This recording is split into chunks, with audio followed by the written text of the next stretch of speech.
Hey everybody, so today started with, you guys are gonna think we are crazy when we tell you what we had for breakfast. We had leftover spaghetti squash, and so we have a recipe for spaghetti squash pancakes.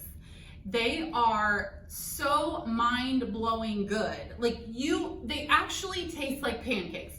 So they're so easy to make, especially when your spaghetti squash is left over. So we took some rolled oats and buzzed them up in our Ninja. That's how you make oat flour. You could have also used whole wheat flour or whatever you had on hand.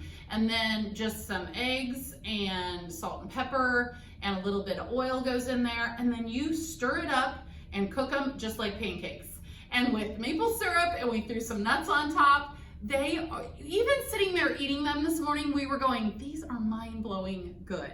So that's what we had for breakfast. Then lunch was cleaning out the leftovers. We took the rest of our Middle Eastern nachos, threw those on some greens as our salad. We even used some of the pita chips as our croutons. And then we just ate up the rest of our Lydia sauce. We had some roasted vegetables. And so that was lunch.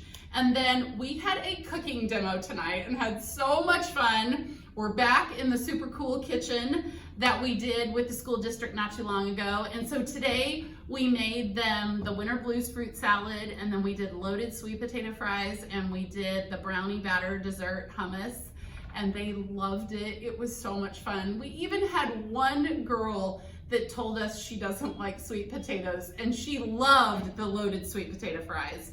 So it was a great day. I forgot to add that we snuck just enough leftovers out of here tonight, but that's gonna be dinner. So we'll see you tomorrow.